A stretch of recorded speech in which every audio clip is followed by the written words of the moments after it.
La inmensidad y la belleza del universo, con su espectacular e inefable orden y su sorprendente coherencia abierta a la razón, ha sido desde siempre un reto para el pensamiento humano.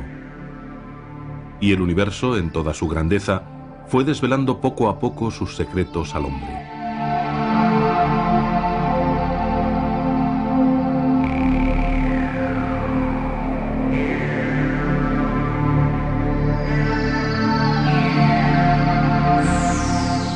Este universo complejo y variado tiene su réplica perfecta en la vida en la Tierra. Cada organismo, cada ser vivo, cada animal o planta y por supuesto el hombre, es un universo en sí mismo, irrepetible y único. La maravilla de la diversidad que caracteriza todo lo que conocemos produce asombro y espolea a la ciencia a penetrar en sus misterios.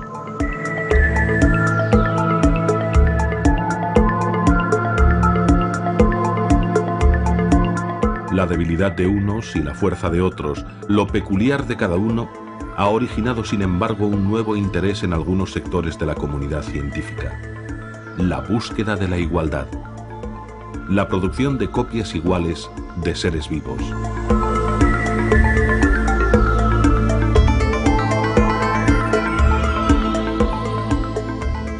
La clonación se puede definir como el proceso por el cual se consiguen individuos idénticos. Los clones son organismos que tienen la misma dotación genética, idénticos en todas sus características. Hay una clonación, podríamos decir, natural, que es el proceso por el cual se generan gemelos univitelinos, que se llaman, o gemelos idénticos. Podemos decir que los gemelos idénticos son clones naturales. Esa clonación se produce porque al principio del proceso embrionario, el cigoto, el embrión unicelular, en su primera división da lugar a dos embriones idénticos.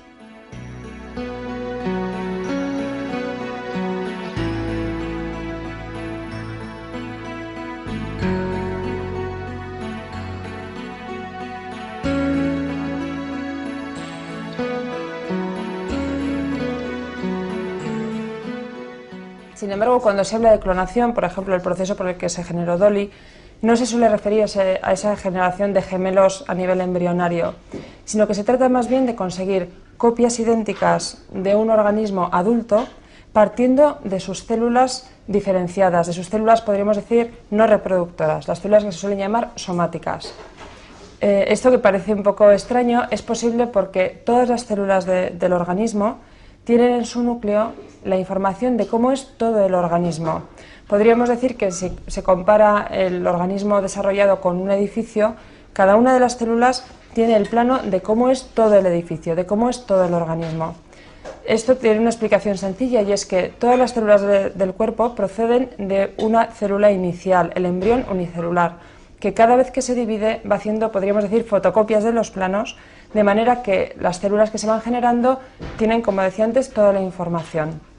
Hipotéticamente, por tanto, cualquiera de las células de nuestro cuerpo, sin necesidad de la reproducción sexual, puede dar lugar a un organismo idéntico a nosotros. La información está allí.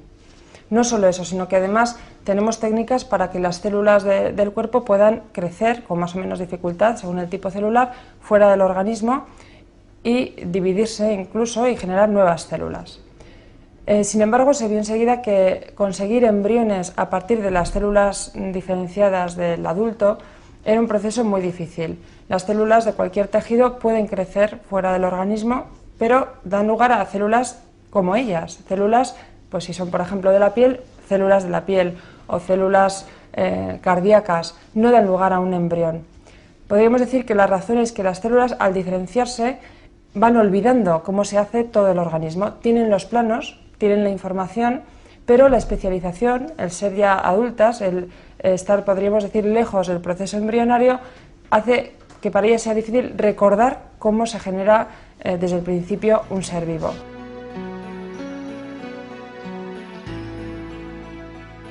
Sin embargo, la oveja Dolly fue un salto hacia adelante en el proceso de la clonación.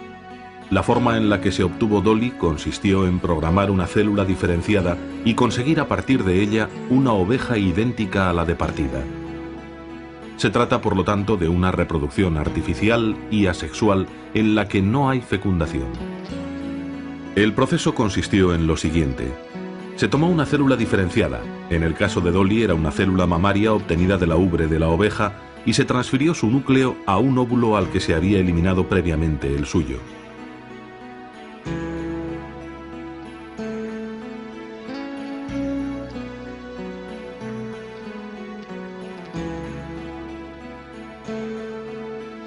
El citoplasma del óvulo proporcionó al núcleo de la célula diferenciada un entorno apropiado que hizo que fuese capaz de reprogramarse, de recordar el programa embrionario y transformarse en un embrión. Este embrión, implantado en una oveja madre de alquiler, originó una nueva oveja, Dolly. Se consiguió así una copia idéntica a partir de un organismo adulto.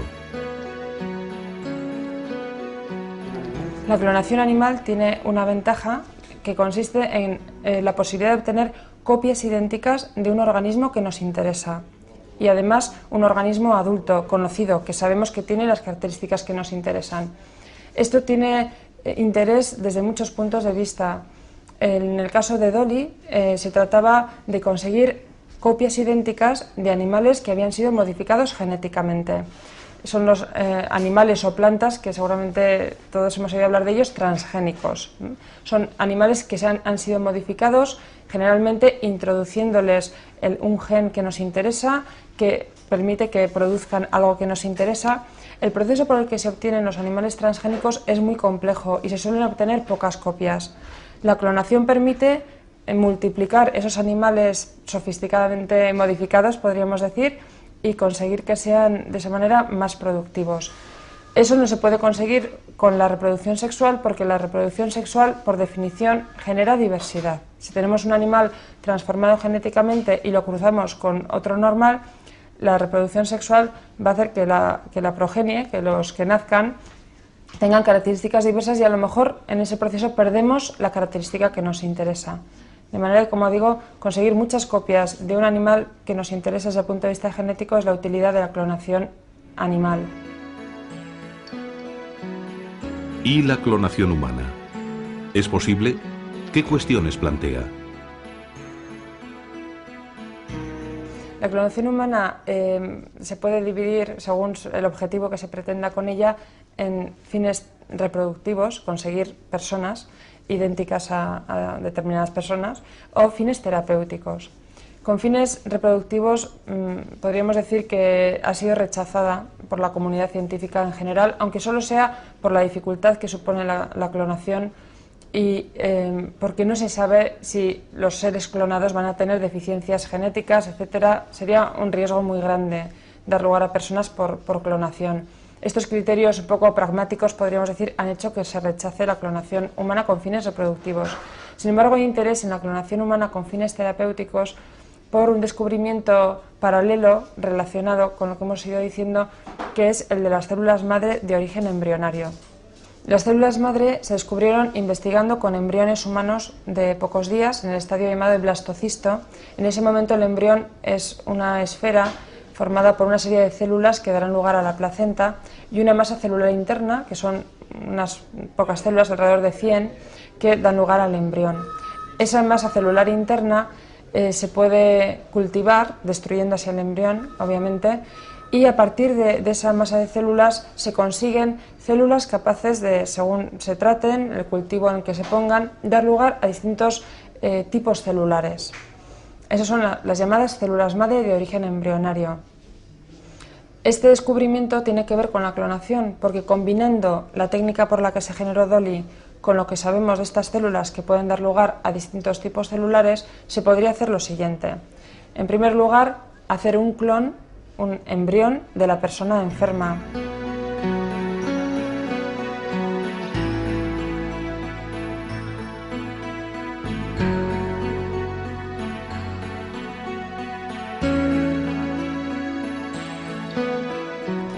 Cuando ese embrión tiene pocos días, cuando está en el estadio de blastocisto, destruirlo, obtener esa masa celular interna y conseguir que las células se diferencien, se especialicen hacia el tipo celular del enfermo en esa persona enferma. Pongamos que si es el hígado, pues conseguir que esas células den lugar a células de hígado sanas, porque se trata de un nuevo organismo. Esas células podrían implantarse, introducirse en la persona enferma, y se habla de trasplante celular, que muchas veces las células sanas suplantan a las células enfermas y se produce la curación de la persona. De esta manera, la clonación humana con fines terapéuticos, en definitiva, lo que hace es crear un embrión idéntico al de la persona de partida, por lo tanto no va a haber rechazo, esas células no van a provocar rechazo, destruirlo y generar a partir de él unas células que puedan tener finalidad terapéutica. Las objeciones éticas son obvias porque hay que crear y destruir un embrión. La admisión jurídica de la clonación de embriones humanos con cualquier fin, ya sea reproductivo, terapéutico, experimental, supone traspasar de manera irreversible una frontera moral en la investigación científica. La ética y el derecho parten de un presupuesto previo fundamental, la distinción entre persona y cosa, sujeto y objeto. El ser humano siempre es sujeto, nunca objeto o bien patrimonial. Por ello, el ser humano es un fin en sí mismo, no un medio al servicio de otros fines. Y esto es básicamente lo que significa la dignidad humana. La dignidad humana, por otro lado, ha sido reconocida, entre otros documentos, en la Declaración Universal de Derechos Humanos del año 1948. Esta declaración sostenía que la libertad, la justicia y la paz en el mundo tienen por base el reconocimiento de la dignidad intrínseca y de los derechos iguales e inalienables de todos los miembros de la familia humana. En la clonación con fines terapéuticos se crea un ser humano con el único objetivo de servirse de él, extraer sus células y posteriormente destruirlo. Ello significa negar radicalmente su dignidad. Para algunos, el embrión no posee vida humana. Sin embargo, ello va en contra de un hecho científicamente demostrable. La vida humana es un proceso continuo, un devenir. En ella no existen cambios cualitativos.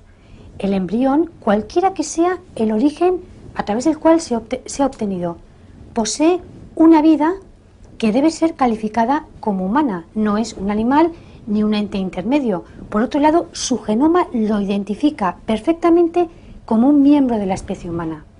Estas ideas han sido tradicionalmente reconocidas por el derecho. Así, por ejemplo, resoluciones del Parlamento Europeo, como la de 1997, reconocen que la clonación de seres humanos con cualquier fin es algo que hiere gravemente la dignidad humana. Sin embargo, en la actualidad están siendo puestas en tela de juicio. Considero que de nosotros depende transmitir a las futuras generaciones la importancia de este principio de la dignidad de toda vida humana.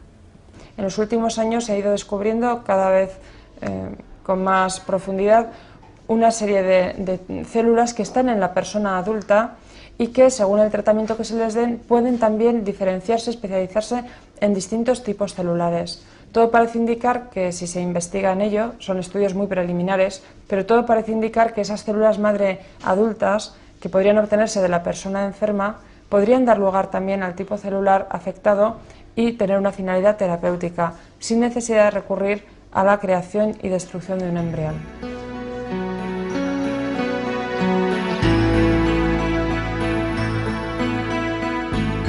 De nosotros depende transmitir a las futuras generaciones la importancia de este principio básico, la dignidad de todo miembro de la familia humana.